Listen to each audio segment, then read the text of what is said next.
So good afternoon and welcome to this NSFA webinar on the impact of immunometabolism in cardiometabolic diseases. So I am Soraya Tayeb, working at Paris Cardiovascular Research Center, which you can see in the background just behind me. So Anna, yes, it's a good background.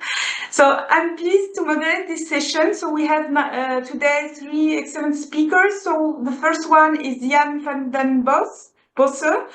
So hope I pronounce it well. So we'll discuss about how immunometabolism influences macrophage phenotype and affects disease outcomes. Then Rafa Argüello will introduce new tools for studying metabolic and stress responses at single cell level. And finally, Pieter Goossens will present on macrophage heterogeneity within atherosclerotic plaques, focusing on distinct metabolic profiles. So first, we start with Jan. So Jan, please share your presentation. Good.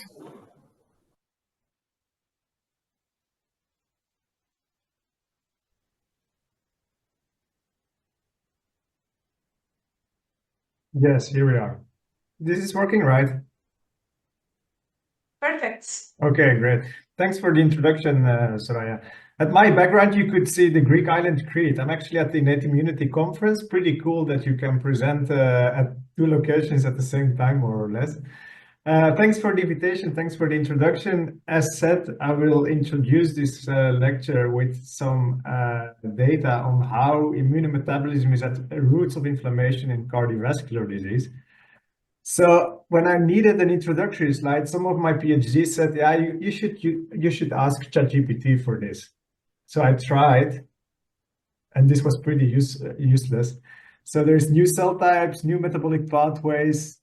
I think as an introduction, this is pretty bad. So then actually my girlfriend said, yeah, but Canva is better at this. And then I got this, and I think we can work with this. So you could see the cell centrally, and then there is different pipes going in there, and there's different colors of whatever we'd say metabolic fuels going into. And probably depending on what kind of fuels are fed to these cells, it will change its phenotype, its function, and eventually will influence disease progression. So this was Carl saying that basically immunometabolism is looking under the surface of the immune cells. And if you do so, again, you see these different pipes, different metabolic pathways, and depending which one is active and inactive, your cell will be doing different things. And with this in mind, you can also think about tweaking the system by turning these different regulators, right? So that's something we do. So this was Carl's idea. I will be mostly showing some work from Carl, my own previous first data, and eventually, if I get there, some recent data by Nico Hahn, PhD, and Dan Heijs, the technician. So first story is really like the first data, not first data, but let's say on immunometabolism that I obtained in 2013. Then I will cover some more mechanistic stuff on itaconate, this immunometabolite, and then we'll see how this is all working in the human situation. So for me, my research on metabolism was not starting at the beginning and not during my master's and PhD. There I did work on macrophages, was pretty intrigued by these cells because you find them in almost every organ of the body. Whatever you will stimulate them with, they will react, they will change their phenotype, their function. Eventually they're here or in our body to keep us healthy. They clear apoptotic cells, pathogens. So they're super important, but in many diseases, including cardiovascular disease, atherosclerosis, there they actually drive the chronic inflammation and drive the disease progression. So that's why we want to understand this macrophages in a bit more detail. And this focus on metabolism actually started during my postdoc in the lab of Menno de Winter at the AMC. So just a fun fact, this is a calculation researchers made. Our body consists of about 1.2 kilos of immune cells. And half of the weight of our immune system is macrophages. So we have 600 grams of macrophages in our body. So if you, in the future, hear a talk on T cells, B cells, whatever other cell, just think about this graph and think about the macrophage again. So as you see, they're also in almost every organ. So they should be super important, right? So this is just some quotes from reviews. They say that macrophages orchestrate virtually every major disease, including cardiovascular disease, and that makes them an attractive therapeutic target because they are thought to be so plastic and can be reprogrammed.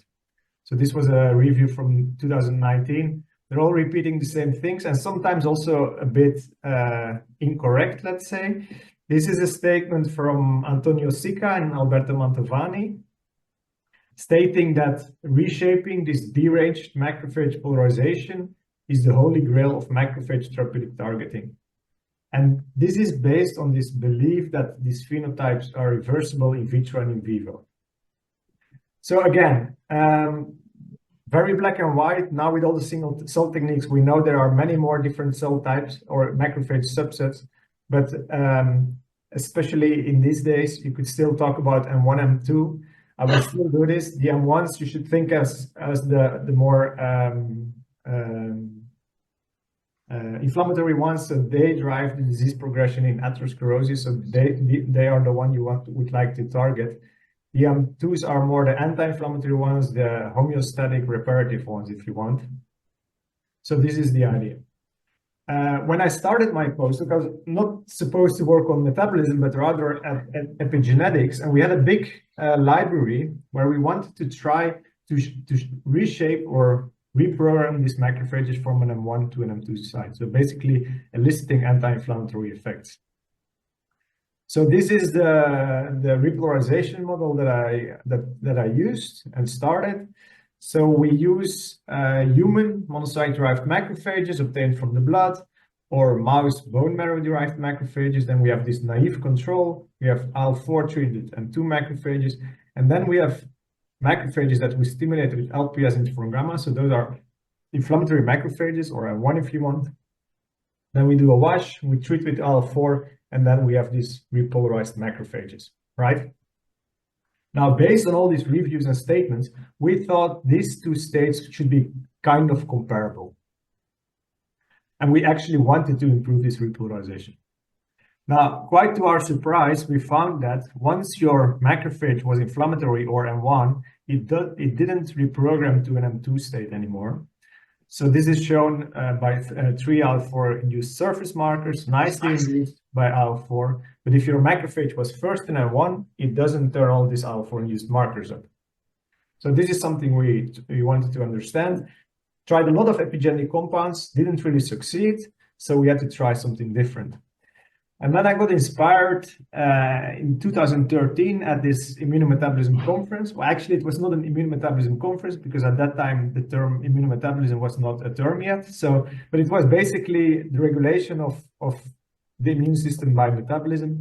And here, Luc O'Neill showed his work that was published that week in Nature, showing that these inflammatory macrophages get a glycolytic shift. They get rewiring of their mitochondrial metabolism that induces the accumulation of the TCA cycle intermediate succinate, drives IL-1 beta. So here I thought, oh, maybe I should try this seahorse and see whether these macrophages indeed repolarize from one team into the other state.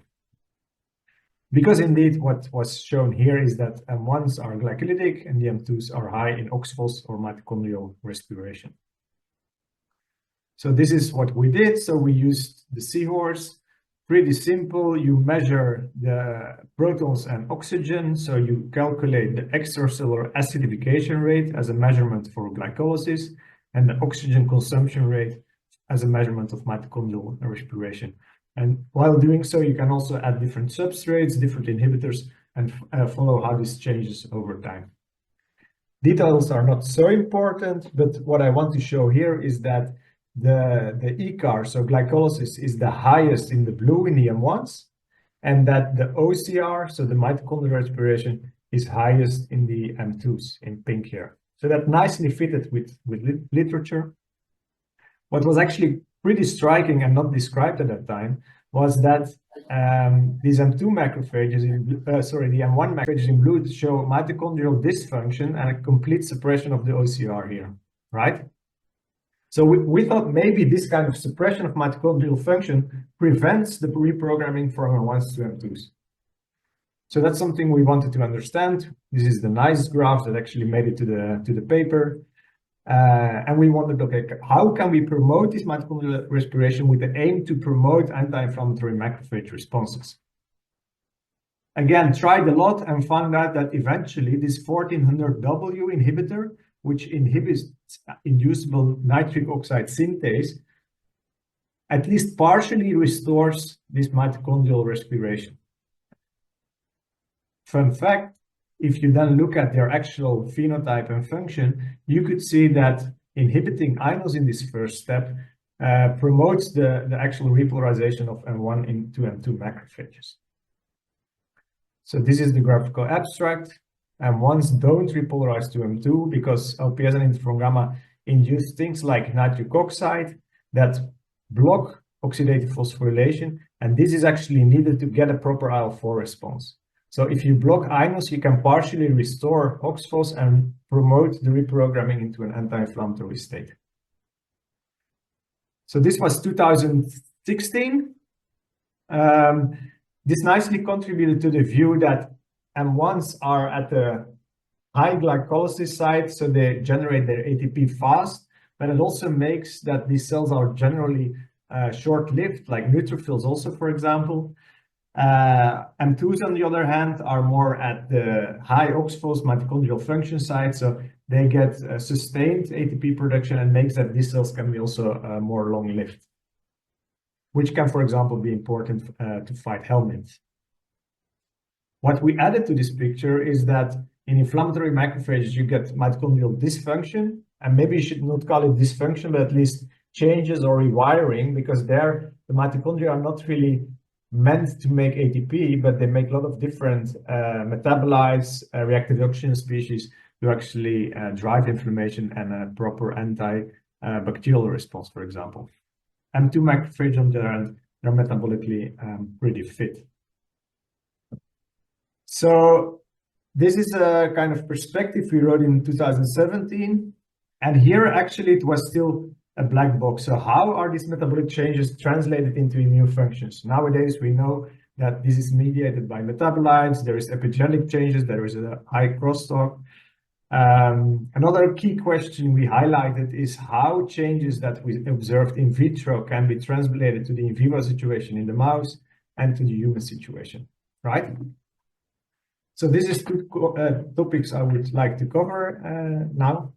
And again, remind yourself, we are working on this axis of immunometabolism. So we look at immune activation-induced metabolic changes that regulate immune function or dysfunction in disease and help to determine the balance between health and disease.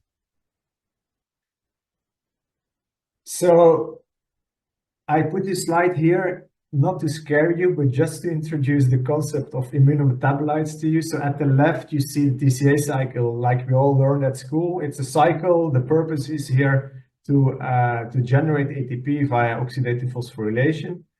In inflammatory macrophages, the situation is completely different. And there you get so-called breaks in the TCA cycle. So it's not a cycle anymore. You get induction of enzymes or genes like RG1, which make this itaconate, a TCA cycle derivative, which has many different functions and is probably the prototype of an immunometabolite. So this is just like oncometabolites in cancer. An immunometabolite, you could look at it as something that's induced by immune activation, and its overabundance regulates immune pathways. So itaconate. Now, we had a PhD working on this, started, I think, 2018. And at that time, there were not that many papers out. I mean, there were a couple, but not like nowadays. If you would now Google or PubMed itaconate, you'll see many hits in high-impact papers or journals. But overall, people at that time were looking at itaconate as something that's induced by inflammation, but counteracts or down-regulates inflammation at the end. So if itaconate would be a cytokine, it would probably be something like IL-10. It's induced in inflammation, but is actually anti-inflammatory. So this is a project we shared with Menno de Winter and Michel van Wegel from the Metabolomics Core facility, and we hired Karl Harbour as a PhD on this. One of the aims was to uncover new metabolites, look at their effect on macrophages, but also dive into this RG1 and itaconate, because this was not explored in the context of atherosclerosis yet. So RG1 is the enzyme that makes itaconate, right? And we had knockouts for those. So what we first did is looking into published RNA sequencing data from both mouse and humans to observe that IRG1, so again, the enzyme or the gene making itaconate is always like very highly induced and among the top induced genes, both in the mouse and in the humans. Now, if you look at the metabolomic side, again, there you see itaconate is always sky high, highly induced, both in mouse macrophages and in human macrophages. Now you can buy itaconate, you can add it to your cell cultures, and then you see that if you pre-treat your macrophages with itaconate, you inhibit their LPS and LPS interferon gamma induced inflammatory response. On the other hand, if you use RG1 knockouts that cannot make itaconate in response to inflammation, their inflammatory response is increased. And it should be noted, this is less black and white as adding itaconate to a macrophage. Now, we got the RG1 knockouts, did a bone marrow transplantation to LDL receptor knockouts, and put them on a high-fat diet. And our idea was, in the absence of RG1, macrophages would not be able to make itaconate, so this would result in an hyperinflammatory state and probably increased atherosclerosis. And that was actually not the case. So there were quite some surprising data. During the course of the atherosclerosis progression, we saw more monocytes in the circulation. Mostly the Ly6E low and intermediate ones were increased. These are at sacrifice. Also, when we sacrificed the mice, we detected more monocytes in the spleen. And then when we looked at the plaques were actually of a similar size. And when we looked further, we actually saw that there's quite some cells, probably monocytes, attaching to the wall here. Something we didn't really see in a wild type. Sometimes you see this, but in the knockout, this was quite remarkable. And then when we stained for this ERMP58, a marker for newly recruited monocytes, macrophages, or maturing monocytes, we saw an increase in the knockout. So there appears to be some more monocytes in the circulation, also some more monocytes recruitment into the plaque. So this is a sign of more inflammation, which kind of fitted with what we hypothesized. Now, then we had also a very interesting lipid phenotype. So this is looking at the foam cells from wild type and knockout. We observed a higher lipid content in the knockout. Also, when we did lipidomics, there was a massive shift of the overall lipid content in the knockouts, showing that they load more lipids. And usually this primes them into a state for apoptosis, and this can lead to a necrotic core formation.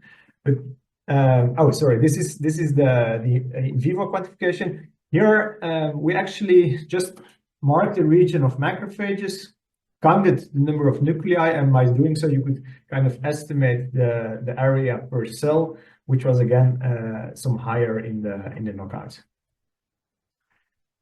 Now, collagen content was similar, but quite to our surprise, despite this high lipid loading in the macrophages, necrotic core size was smaller. And when we looked into cell viability, apoptosis of the macrophages in vitro, we saw that the knockouts actually handle inflammatory and like killing triggers better. So this is shown at the left. And also when we did more longer cultures, so stimulating macrophages for even 3 days, normally the wild type, you mostly kill the cells, but the knockouts still did kind of better.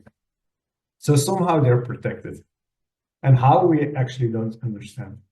And so this is a paper with quite some open questions. Still, we decided to publish it like that. So what we observe is that in the absence of ACOT1, monocyte recruitment, also in the circulation, is increased. Cell apoptosis is decreased, resulting in a smaller necrotic core, despite the higher cell formation we see in the knockout. Now, I think in that same month, there were 2 other papers published on Arg1 and itaconate in atherosclerosis. And I mean, it really depends on the model and on the tools you're using. We certainly saw some similarities, but also quite some differences. What is actually, I will go to trends in molecular medicine, because this is the best recap of the field so far. So it's clear that if you inject itaconate or the derivative for OI in an atherosclerosis model, you reduce macrophage infiltration, inflammation, necrotic core size. So this is clearly beneficial. We actually didn't do that. Now, if you target the enzyme that makes itaconate, so ACOT1 or IRG1 is the same, there it appears to be very context dependent, depending on the model you use, and probably some other factors or at least we couldn't really control, because there, depending on the model, you see quite some different effects on the atherosclerosis progression and also phenotype. And I think the key take-home message here of this small review is that, like, to really dive into the therapeutic potential of itaconate, we should really go into more clinical trials. And this is probably happening. I'm not sure if this will be explored already in the cardiovascular field, but there is this spin-off company of Luke O'Neill and others called Citrix, which is now partially taken over by Lilly. And they have a team of more than 10 people working on itaconate and modulation of RG1. So this is clearly an exciting field. And this will probably also help us addressing these major outstanding questions. So to what extent can we translate observations in the mouse to the human situation? Thank you very much, Jan. Are there questions in the chat? Or maybe raise your hands. So maybe I can start. So we are talking a lot about this itaconate and its anti-inflammatory effects. So first, my question is related to its production. Is it related to mitochondrial dysfunction? Because you said at the beginning it's more produced by M1 macrophages. So first question, maybe you can answer and I can continue. Sure. The second, I will answer and then we go to the second. Okay. No, okay. It's super typical for an inflammatory macrophage, and it's not necessarily related to the mitochondrial dysfunction, I would say. Maybe it's actually the inducing mitochondrial dysfunction, or at least partially, but it's actually made because this IRG1 that encodes ACOT1, so that's the enzyme converting aconitate into itaconate, because that's massively induced, like 1,000-fold in inflammatory conditions. And that's triggered by TLR4, but also other triggers. Actually, interferon beta will also induce it slightly. So it's mostly the ACOT1 induction that makes this itaconate induce. And the funny thing, IRG1, it was just called like that because it was immune responsive gene 1, because it's always sky high in the arrays. Okay. So, and my other question is related to cell specificity, because you are talking a lot about macrophages that produce itaconate. And my question is, are there other cells that produce itaconate while you are focusing more on macrophages? So, yeah, if you can comment on that. I've asked this question also to Luke, and actually didn't know. And then I started looking into ImGen and into single cell data. Honestly, in the single cell data, you don't easily find it back. But on Imagen, you can nicely browse where it is, and it's in macrophages and in neutrophils, and that's it. Okay. Okay. Okay. So the other question is, do we know, like in inflammatory conditions, like when you feed mice with alpha-dextra, if there is this increase of itaconate or not? This is known or not? Yeah, because it's actually, related to inflammation. I was wondering whether when you put the mice on high-fat diet, you have a higher production of itaconate, which can counter-regulate this inflammation because, as you said, it's like the IL-10. Yeah.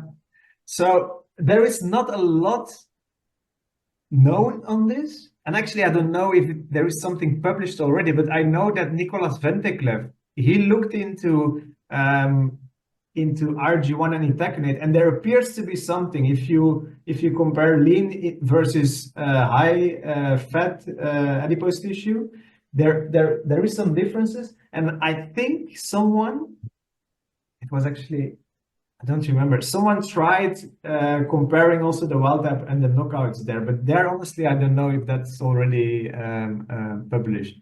But there appears to be something, and I mean honestly, like we look at it now, still itaconate is claimed to be anti-inflammatory, but there are coming some examples of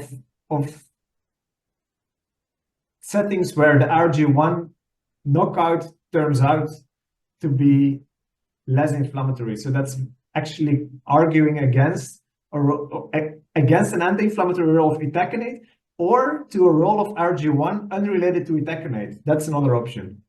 Yeah, you said something like this, like itaconate, when you supplement with itaconate, you have anti-inflammatory effect, whereas when you modulate the enzyme, you can have conflicting results. So yeah, maybe it can be the explanation then. Yeah, I guess so. I mean, if you add itaconate, then it's simple because the only thing you do is adding itaconate, then you know what you're doing. For RG1, we can only guess it's only making itaconate, but I'm pretty sure that, like, I don't know, probably in a couple of years, maybe even still this year, we will get some insights in what else RG1 is doing. Yeah, so there is a question in the chat from Roberta Foresti. So she asked, does NO or NOS affect itaconate production? Oh, good question. We didn't really look into that, to be honest. We didn't do metabolomics on INOS knockouts, for example, and I'm not sure if others tried it. What we did do is metabolomics on RG1 knockout. And obviously they don't make itaconate, and NO production is there slightly increased. So that's the other way around. But honestly, we didn't really do metabolomics on INOS knockouts. No, I don't know. Good question. Another similar question, does oxidative stress affect itaconate? Yeah, I mean, it's a bit the chicken and the egg, but one of the major effects of itaconate is actually that it induces NRF2 and induces an antioxidant response. Whether oxidative stress specifically elicits itaconate to kind of counteract it, I'm not sure, but there is a clear connection with I mean, yeah, mostly antioxidant responses. Okay.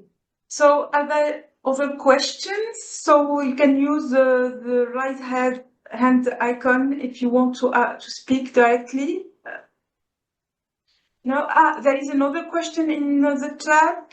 Is there any link between inflammation, itaconate, and gut microbiota? I don't know. Good question.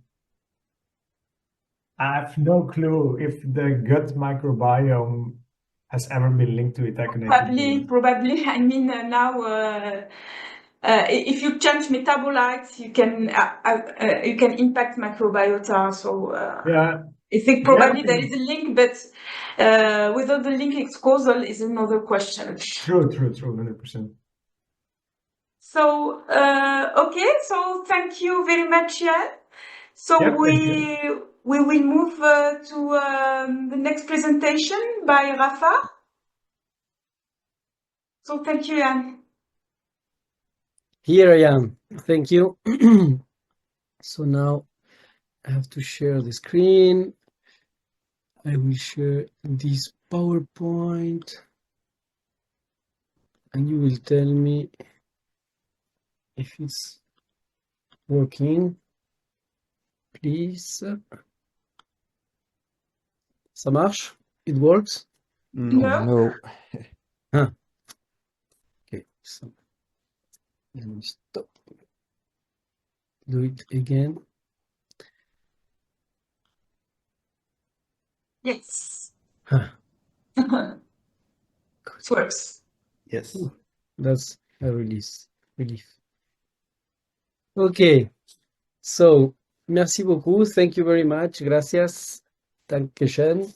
I am here presenting not from Greece, but from Marseille, from the lab. But it's quite nice also around here. I'm exactly sitting here, sorry, in the south of France, in Marseille, at the center of immunology of Marseille Lumini. And what I'm going to share with you today is what we are doing in the lab with some of the students that are and postdocs that are in the lab, but also some papers that are now under review by Julian Gigan, that's a PhD that he defended his thesis and his postdoc now in Montreal. And so I guess you invited me also here because of the tools that we have been developing in the lab. And as today the topic is metabolism, it is important to mention that now, during the last few years, we are entering into a new era of immunometabolism research. And this is because of, after single-cell transcriptomics, single-cell proteomics, and now we are also in the era of single-cell metabolism, and we need to understand the metabolic alterations that occur in different cell types, especially in human patient samples. And so we and other laboratories and researchers have developed tools that allow us to explore the impact and the metabolic profile of different cell types in ex vivo. I'm going to mention a bit of the history around what we are developing, and also mentioning that in our lab, what we want is to create these tools to answer the questions relating on how metabolism regulates immune function. And we want to make tools that allow us and everybody else also in the field to overlay different multi-omic tools and to have a more extensive understanding of the biology behind diseases. And also something that I will, if I have time, I will mention briefly is about the new tool that we have to study stress also and different type of stress responses and how cells react to endoplasmic reticulum stress. And why I'm going to present you, or I aim to present you about this today, because in fact, I didn't ask ChatGPT, well, I did ask for ChatGPT to make a slide or an image a bit describing, I'm not an expert on atherosclerosis, but showing the cells and the mechanisms behind to explain. And in fact, it's very bad. I agree with Jan. But in any case, what is important to have in mind is that the metabolic alterations and metabolic features, like the presence of oxidized lipid and these activate stress pathways and also influence on fatty acid metabolism. Also, the hyperglycemia can induce glycotoxic stress, and also, of course, is linked to metabolic rewiring and increased glycolysis.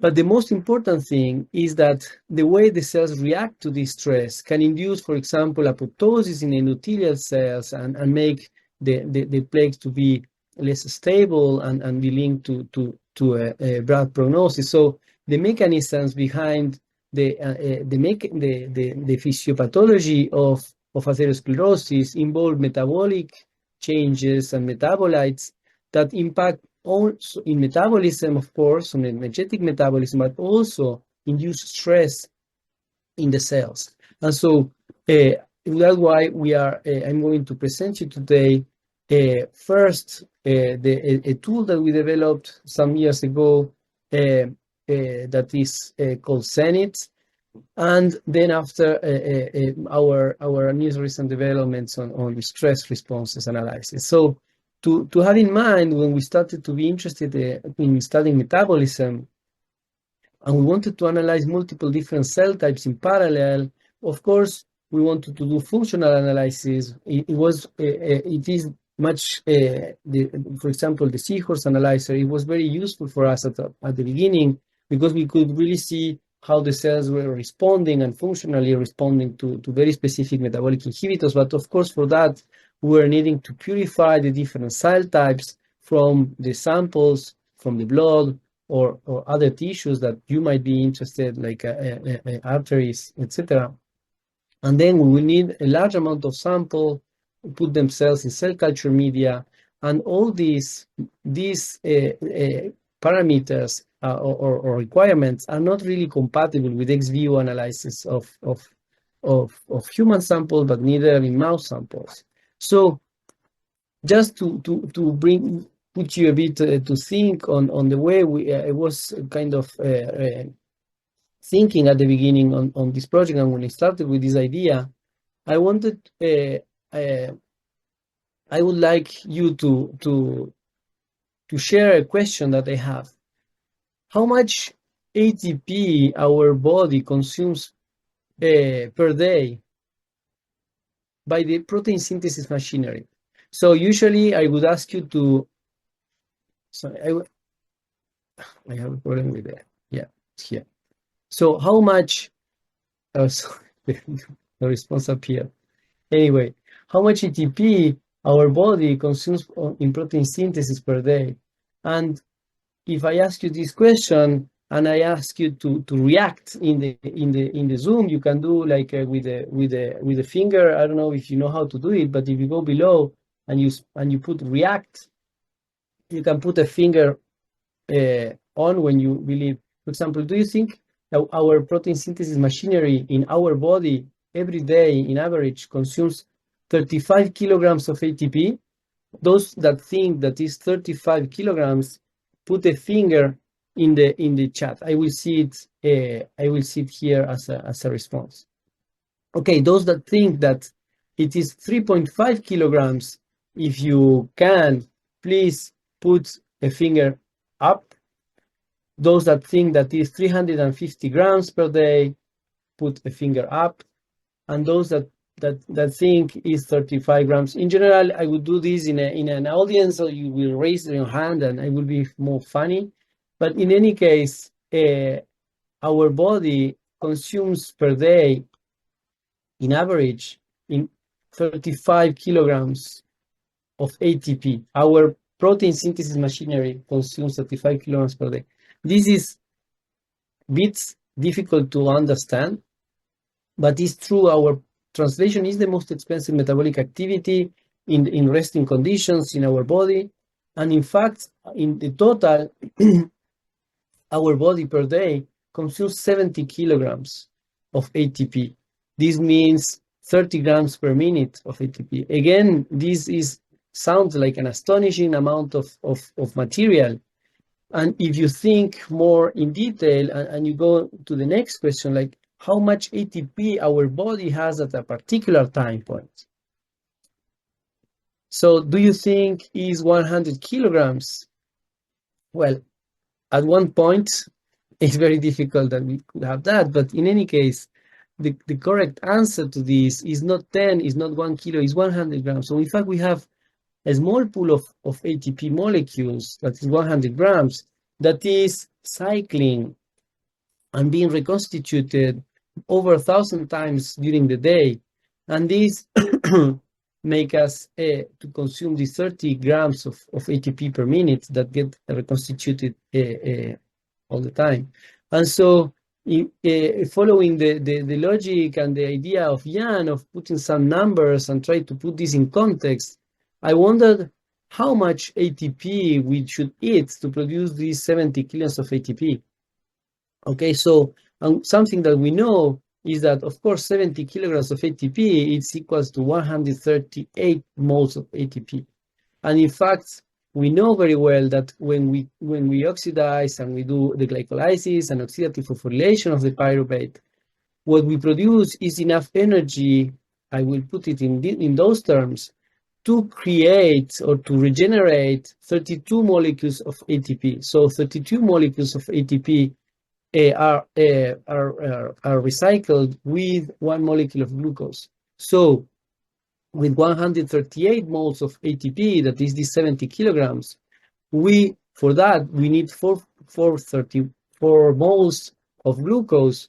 And if 1 mole of glucose is 180 grams, I let you do the mental calculation, but with 4 times 180 grams, around 800 grams, 776 more specifically, grams of glucose, we can regenerate those 70 kilograms of ATP per day. So this is, I think, is the basis and the initial kind of reasoning and the kind of things that I like to bear in mind, and also thinking on how many cells we have of each cell type, how much they consume, how much tired we feel when we are sick.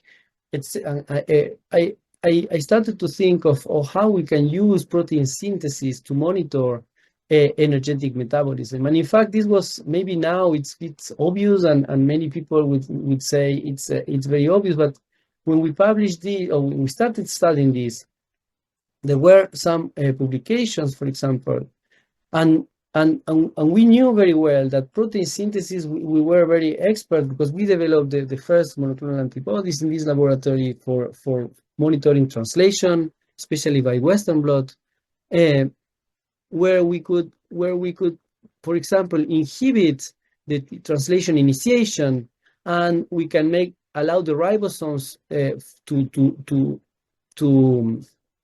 to proceed before adding the puromycin. And so you can see, and we understood very well this mechanism and the ways to monitor translation by looking at the incorporation of puromycin. For example, here I'm showing you that if you pre-treat the cells during 3 minutes, for example, with carintoning, so that the ribosomes continue to translate, you see that, and this carintoning blocks the initiation of translation. Now, when we add the puromycin, only the translation or the puromycin is incorporated into these long peptides because the ribosomes already translated long part of these mRNAs.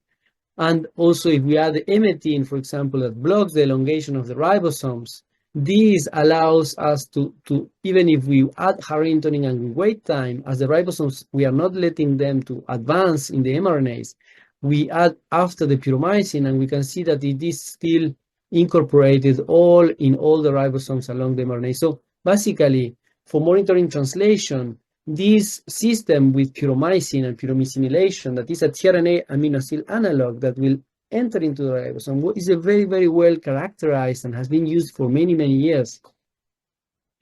However, at the time when we were thinking of this, there was a publication from Marciano et al. That was showing that puromycin could not be used to monitor energy translation and protein synthesis in starved cells. This was a bit struggling for us. And so we started to study it and made a lot of controls and experiments, and we realized what was the problem at that time, and we overcome that, and we developed basically a method that allows us to study and to use pyromycin or other translation readouts for monitoring protein synthesis changes, and we also developed a novel monoclonal antibody that is this clone that has more sensitivity for single cell analysis. And so basically the logic behind the methodology is that first, yes, we demonstrated that when we block ATP synthesis by blocking glycolysis and at the same time blocking oxidative phosphorylation with a particular very fast kinetics, we can see that there is a decrease in the levels of ATP and also a decrease in the levels of protein synthesis measured by flow cytometry.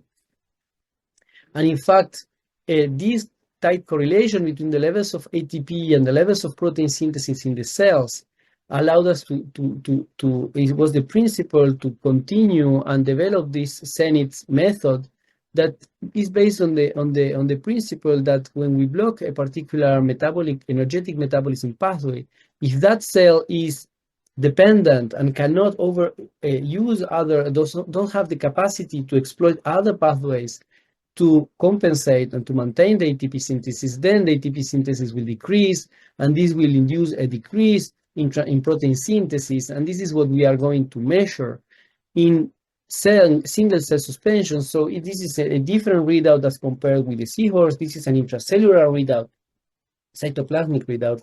The seahorse will use the same inhibitors or other inhibitors, but it will look at changes in the oxygen consumption or the extracellular media of the cells, and this will be the readout that we will have. The advantage of this is that we can, as the same as Jan did, we can combine it with surface markers, for example, and then look at the responses to different metabolic inhibitors of multiple different cell types, monocyte, macrophages, T cells, Tregs, etc., in parallel. So we didn't need to purify each of these samples. So basically, the principle is we treat the sample with inhibitors, and I will be telling you more. And then after we add the pyromycin, the cells that are translating will be labeled and will still be labeled with this anti-pyromycin antibody.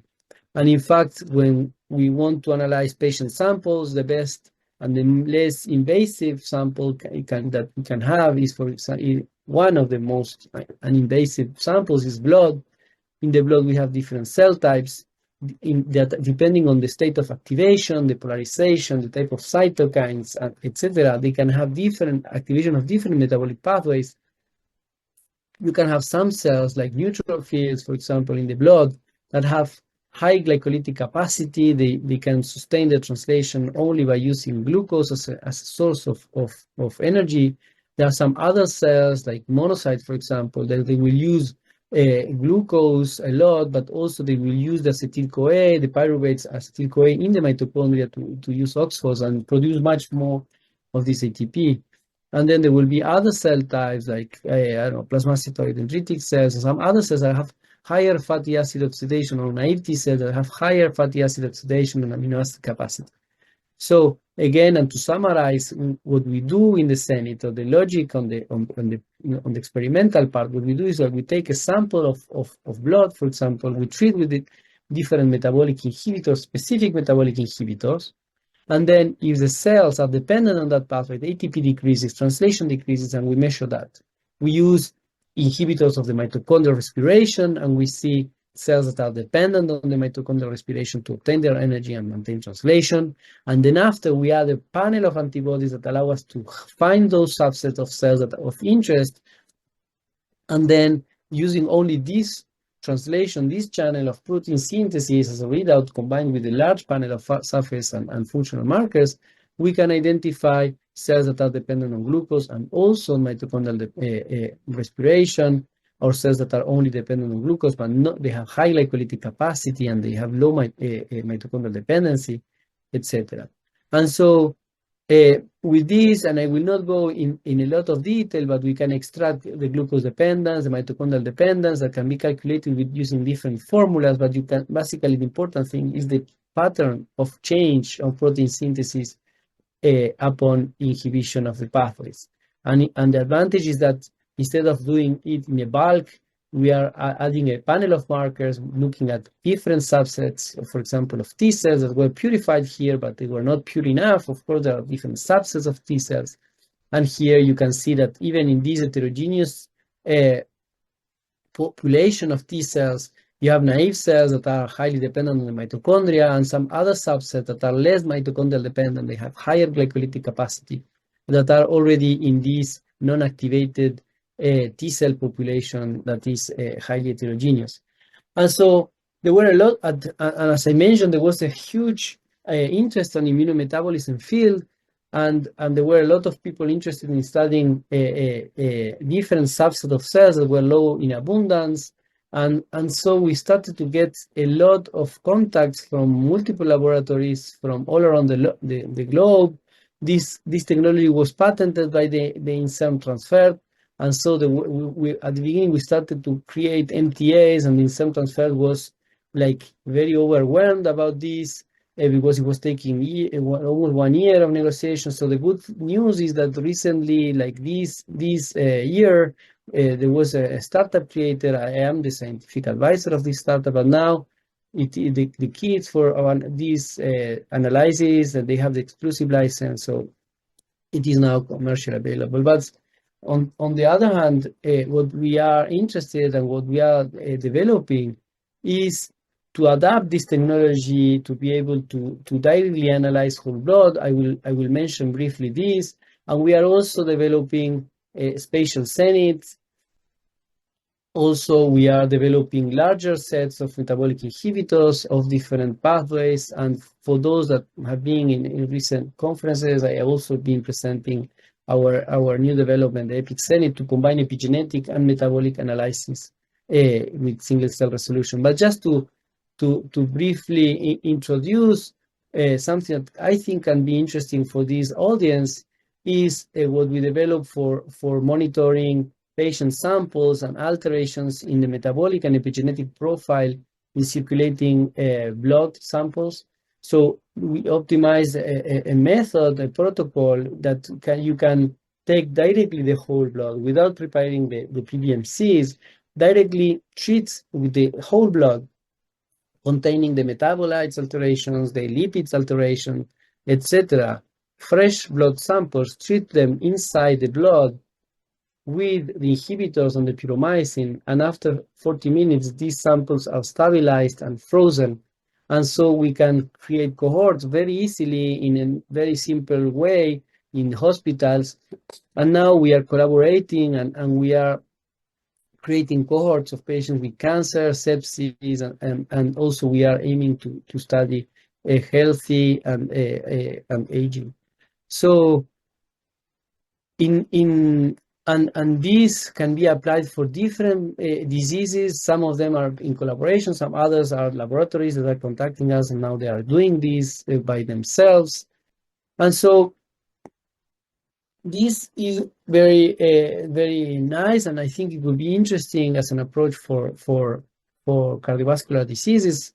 But what is also something that I didn't mention yet is about the stress part. At the beginning, I was mentioning that the ways the cells react to stress can be different. And the type of stress that I'm going to talk to you today and the tool that we develop is to study unfolded protein response. I don't know if I have some 5 more minutes to present this part. Soraya, what do you think? Yes. Okay. Yes. Okay, great. So first then, what is the unfolded protein response? In fact, when there is an oxidative stress or different molecules that are linked to the risk, the high concentration of glucose, etc., can induce the accumulation of misfolded proteins in the endoplasmic reticulum. And this makes the BIP, that is a chaperone that is bound to these sensors of the endoplasmic reticulum, these sensors of stress in the reticulum, make them this chaperone goes and binds to these misfolded proteins or not properly folded proteins, and allows these sensors to induce downstream signaling. For example, ATF6, when it's not bound to BIP, it will translocate into the Golgi, and it will be cleaved by a protease that will make the cytoplasmic tail of this ATF6 protein to be free in the cytoplasm. And this molecule, in fact, is a transcription factor. So now this cleaved part of the receptor goes to the nucleus and transcribes genes.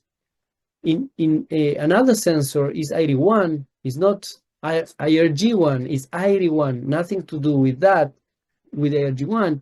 It is an enzyme, in fact, that is capable, when it's dimerized, it's autophosphorylates, but also it's RNase, and it cleaves in a particular sequence the mRNA of a particular gene that is called XPP1, and this mRNA of XPP1 suffers a non-alternative splice, not conventional splicing, sorry, because it happens in the cytoplasm, and it deletes these 26 nucleotides from the mRNA. And so now this mRNA, when it's translated into a very functional transcription factor that also goes to the nucleus and transcribes its genes. On the other hand, there is the third sensor that when it gets activated, autophosphorylates and induce the phosphorylation of a translation initiation factor called the F2 alpha. And this, when it's phosphorylated, it blocks the global translation.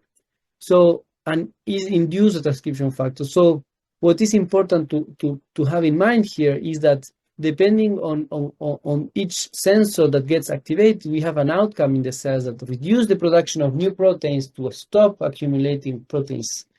But also, it can induce cell death on the cells. So, for example, if the cells react in one way, they will adapt to this stress. When they react on another way, they can induce apoptosis, for example, in the endothelial cells. And this can be, as it's important, the endoplasmic reticulum stress in atherosclerosis, cell death of endothelial cells can be a bad thing. So, and I'm going to show you what we explored in the field of cancer. And what we found is that when we were analyzing the target genes of these transcription factors in different type of patients, in different patients, and the level of expression of these genes from the different pathways, and we were splitting with high and low expressors, what we found is that not all the genes were correlating together. It's not that when the cells get activated in the ER stress, we see genes of the three branches. We see mainly ATF6 and XBP1 on one hand, and another set in other set of patients, we have the correlation between only with ATF4 targets. So this led us to think that maybe we are not all cells and not all patients react in the same way to the stress, and we wanted to explore more that. But to do so, we needed to do Western blotting, for example. That is and you know the Western blot protocol, and it usually ends up in a lot of pain. And also, other way is to study it by qPCR. And for example, as I showed you before, the splicing of XCP1 is happening, but then it needs to be translated. But PERC inhibits translation, so at the end there is an interconnection, functional interconnection, and post-transcriptional regulation that is not understood. So I'm going to very briefly skip most of these, but we developed Snooper, that is a simple and smart way to follow the activation of the three pathways. The principle is that we know that these transcription factors are not very good for intracellular staining and for monitoring them by flow cytometry, especially because they translocate or not to the nucleus, and this is one of the ways to regulate these molecules. And so what we devised is a simple approach in order to purify nuclei, and also and look at the expression of these transcription factors in the nuclei. We use, for example, the whole cells and induce ER stress, and you can see that the induction of IRI1 is very small. But when we are purifying the nuclei, we have a very specific signal that can be inhibited with the IRI1 inhibitor, and these have a much higher stain index. The same with the ATF6 that is less strongly expressed, but we increase the sensitivity, and the same with the activation of PERC that blocks the global protein synthesis of the cells. We see that even only with the nuclei that are very pure, and we have done microscopy in different ways, these very small peptides that are generated are also present in the nuclei and diffuse there, and we can monitor the pattern of response using only the nuclei. So I will skip this part, but basically the important thing is that we analyze using this approach. We monitor in time how the cells decrease protein synthesis, you can see that there are some cells that block translation and they don't recover it. Some others, they transiently decrease and come back. Some others, they take more time to decrease. Some others don't decrease the translation.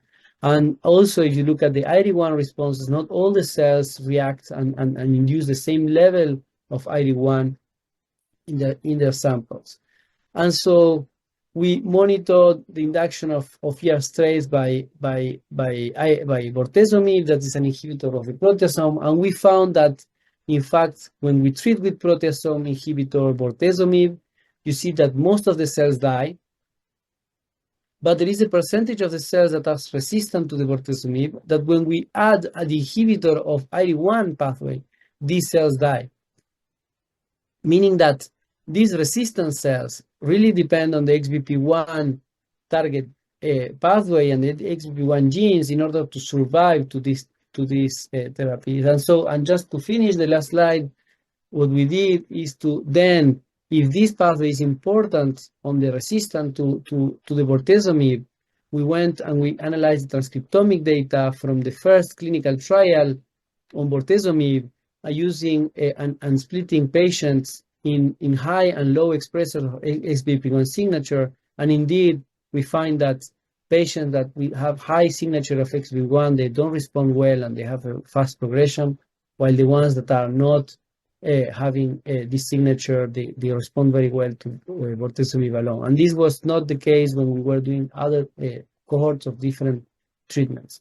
So just to finish, this is a take-home message. We developed this tool that is accessible. There is a preprint, the antibodies, the protocols, etc. are there.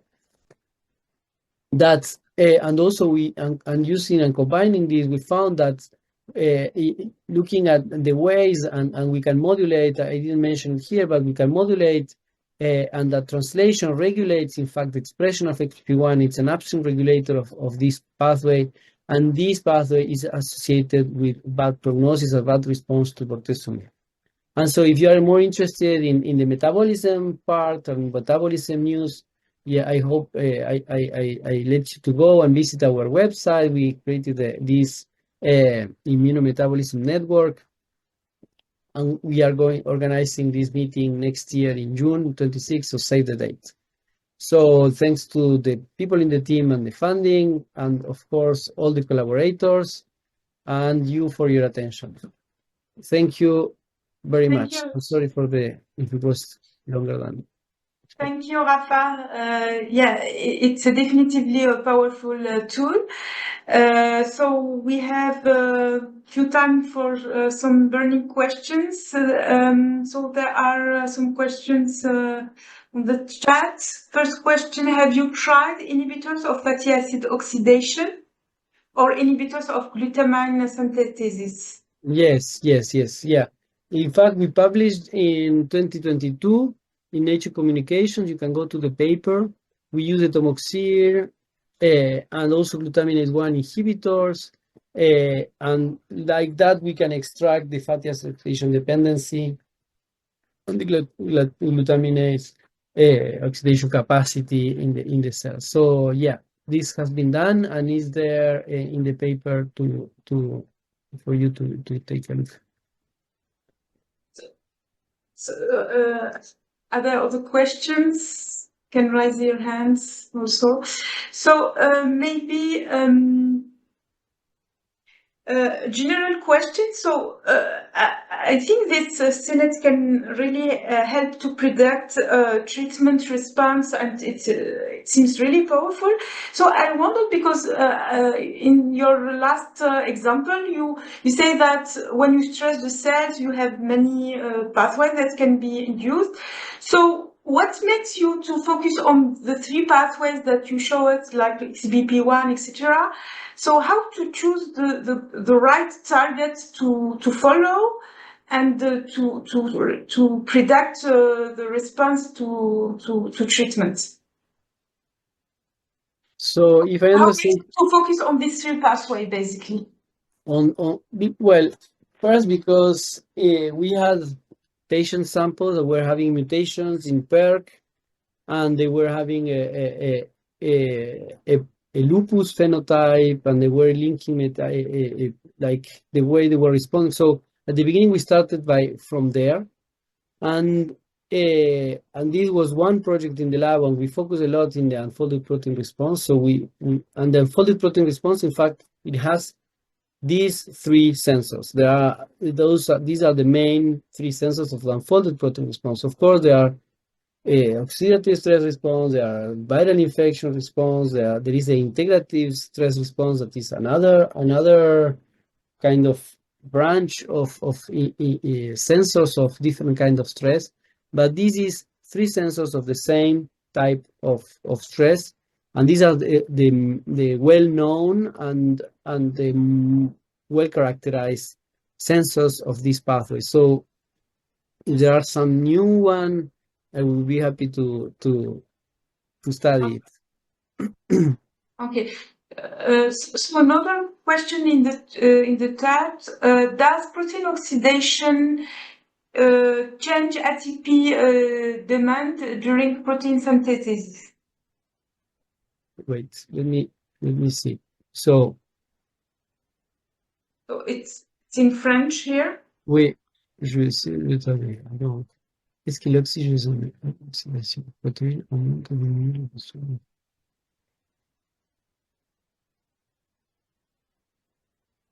Donc, la question, c'est the question is if the oxidation of proteins increases or decreases the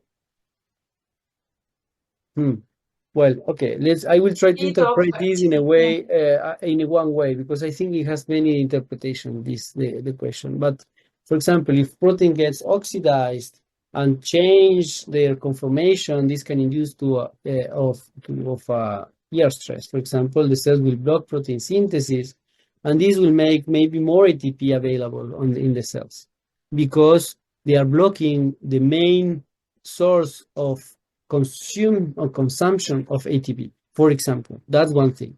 On the other hand, when you have a prototoxic stress, these proteins are degraded and they need to be replaced. So there will be also at some point later a recovery of translation, a dephosphorylation of EF2 alpha by GAT34 and different mechanisms that will reestablish translation, that will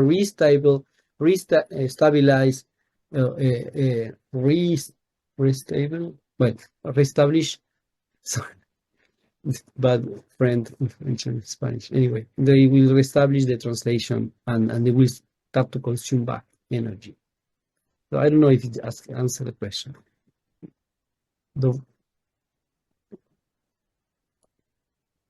You're welcome. Yes. They're very shy. We can do it en français. Pieter, il parle très bien français. Moi, ça va, je me débrouille. Ben oui, ça va, ça va. So thank you, Rafa. So we will move to the last presentation. So Pieter, if you can share your presentation. Okay, I hope that everyone can see my slides. Yes. Very nice. Merci beaucoup. Thanks a lot, Soraya, for the invitation. Just a little disclaimer from the beginning, I'm not really an immunometabolist. Although our group is moving more and more into that field, but we're mostly focusing on the macrophage as a cell, not the macrophage metabolism per se. Jan already explained that macrophages can be found anywhere, and of course they have an enormous role in atherogenesis and progression of the atherosclerotic plaque. They have many different roles there. So for a while we had been looking at M1 and M2 macrophages like Jan introduced, and thinking that making M1 macrophages M2 would solve many diseases including atherogenesis. Then some people started finding other macrophage phenotypes in atherosclerotic plaques and giving them all fancy names like M4, M-heme, M-hemoglobin, etc. And nowadays we have better tools to investigate macrophage heterogeneity in the plaque. We have things like single-cell RNA sequencing, and now we should know all the cell types, all the macrophage phenotypes that can be found in the atherosclerotic plaque, right? But there's a bit of problems with this approach. And the first one is that we don't know if we capture all the cells here. Some cells might be lost during tissue dissociation, during centrifugation steps, during forcing your cells through microfluidics, especially then the large foam cells, of course. And another problem is that you do have to dissociate your tissue to get these results. So you're grabbing the cells and pulling them out of their environment. And nowadays we understand that macrophage phenotype is largely driven by their microenvironment, what we call nowadays the macrophage niche. So it's a combination of signals that the macrophage receives from its neighboring cells, from the presence of cytokines, chemokines, growth factors, lipids, matrix, hypoxia, whatever you name it. All of them have an influence on the macrophage phenotype.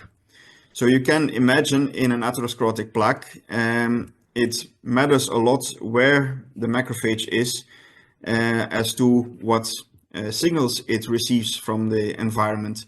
Like a newly recruited monocyte will receive different signals than a foam cell, and very different than a cell in the necrotic area. And there's even macrophages in the adventitial layer. So all of them will have different environments and different niche.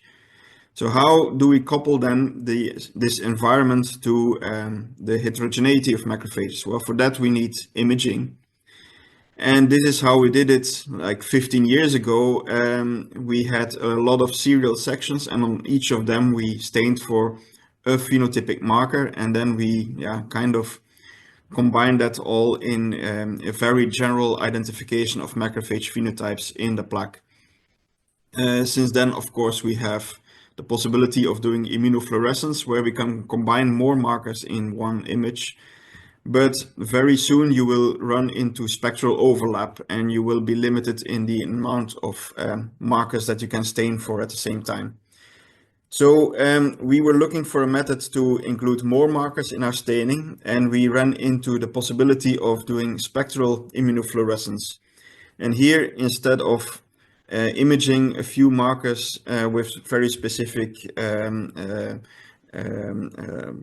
parameters set in your macrophage, instead you will here scan the whole visual spectrum, do a lambda scan, as we call it, and it kind of looks like this. So you scan through the visual spectrum, and every 10 nanometers, for example, you make a picture, and then you combine all these pictures in what we call a cube, an image cube. And a cube has 3 dimensions. You have the X and the Y dimension of your image, and the third dimension in this case is your wavelength. So for every pixel, every position in your X and Y, you will have a full spectrum over the whole visible range. And then if you enter enough data on the spectra of your input, so every marker has its own fluorescent spectrum, then you can deconvolute this cube into its individual components. So for every pixel, you can check which of these fluorescent spectra are present, and then you can unmix this cube into different images. And then you get a picture like this. So going from this to this in just one click, let's say. Then we figured now that we're imaging anyway, and the manufacturer of this camera promised that we can do up to 8 markers in one imaging. Why not add a few markers, a few fluorescent dyes that have different excitation wavelength? So we tried that, and we combined them with our original set of fluorescent dyes. And so now, instead of these 8 markers, we were able to reach 16 markers. And here is an example of what we did. So these are 16 images, all imaged at the same time, but then from this cube, they are extracted into the individual components.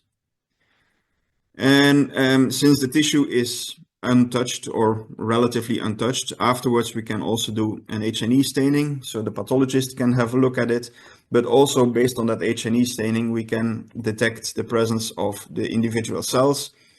And then for every cell, we can easily check how positive it is, what mean intensity it has for all of these 16 markers, of course. So now we have a tool that allows us to do multiplex imaging, and I show here different pictures because 16 colors, you cannot just show it into one image because our eye is not made for distinguishing 16 colors. So you will have to choose which markers you combine in one picture, and you can do many of these multicolor pictures, of course. But because for every cell we know the fluorescence intensity for all of these markers, we can also cluster these cells and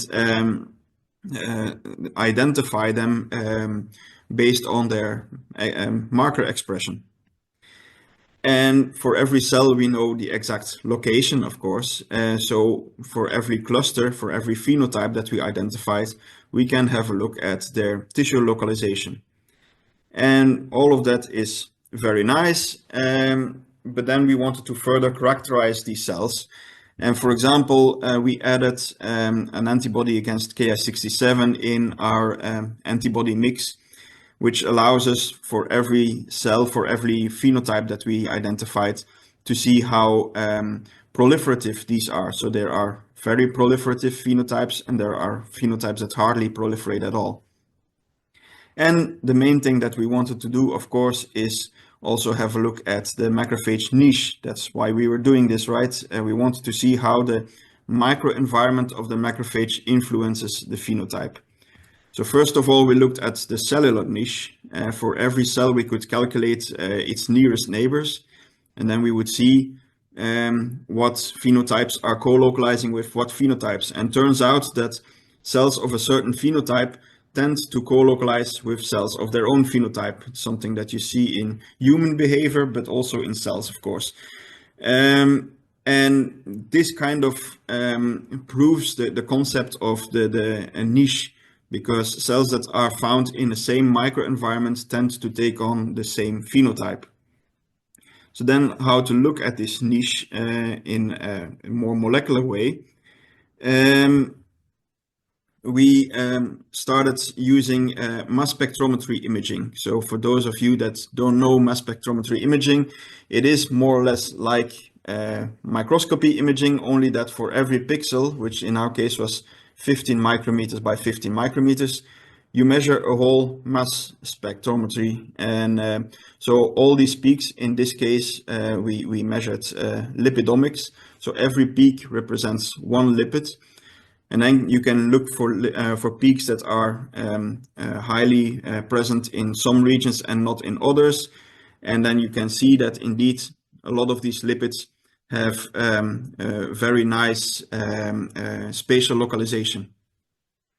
But of course, we wanted to couple this to the phenotypes, to the subsets that we identified.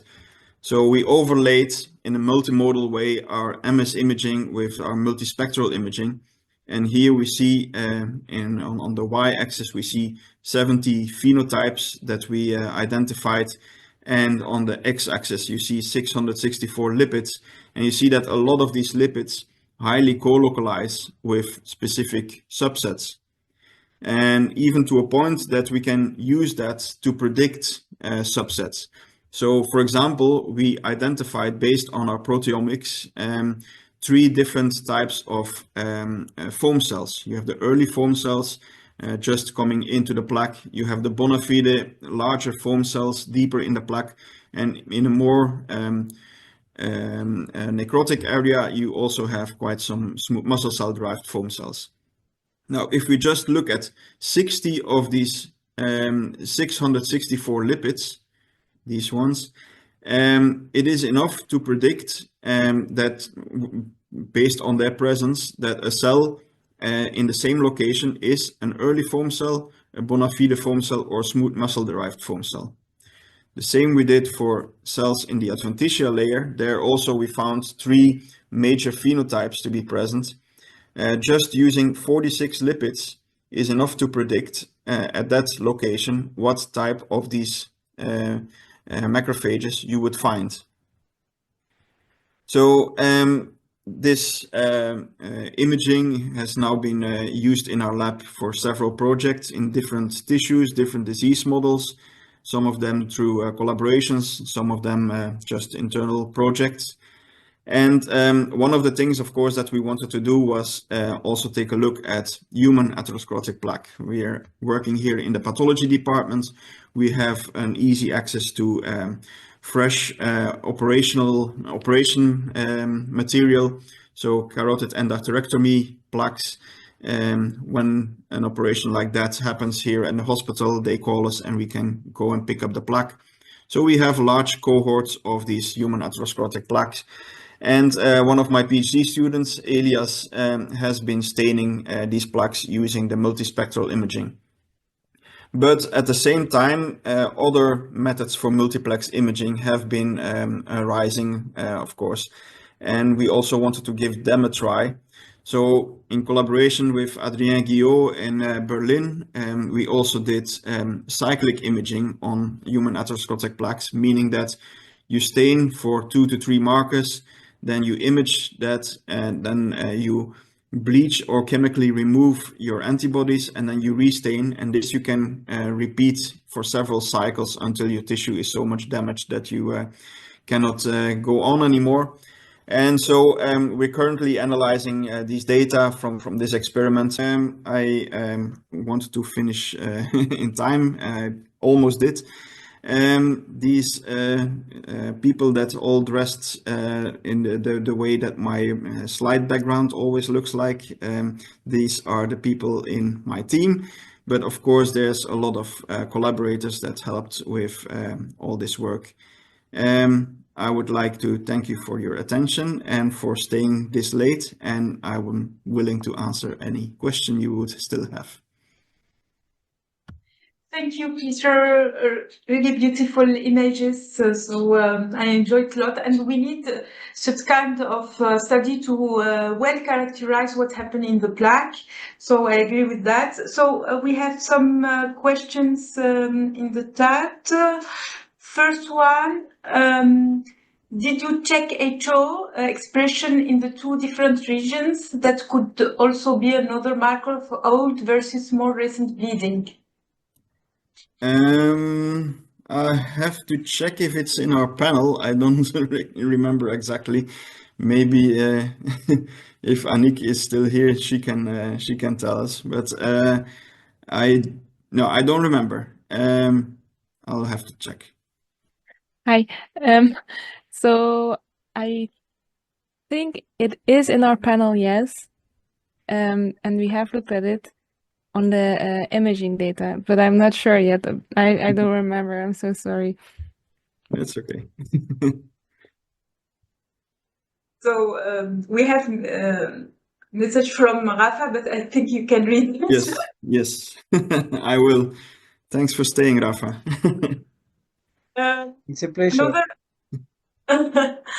So another question is about iron. Is it a marker of plaque instability?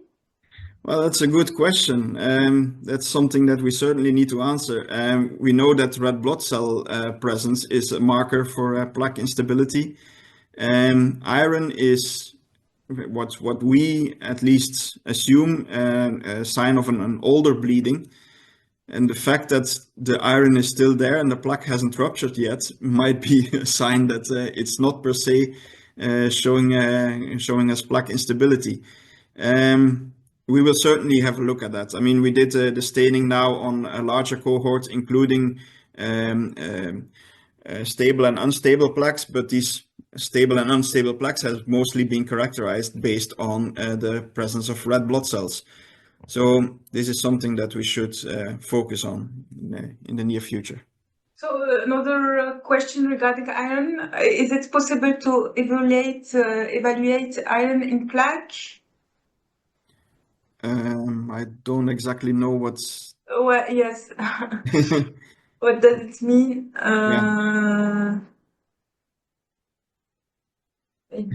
So other questions, it's regarding what is typical slice thickness for the multi-staining? Yeah, So mostly for the multispectral imaging, we use cryosections because if you combine all these antibodies in one staining, it's very difficult to bother about antigen retrieval as well.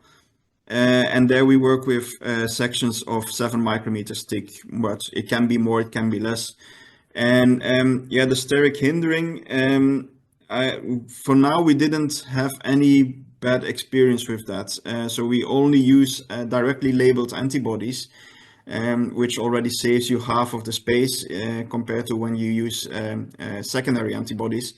But if you combine that many markers in one staining, using secondary antibodies would be a very big nightmare because you would need like 30 different species to work with.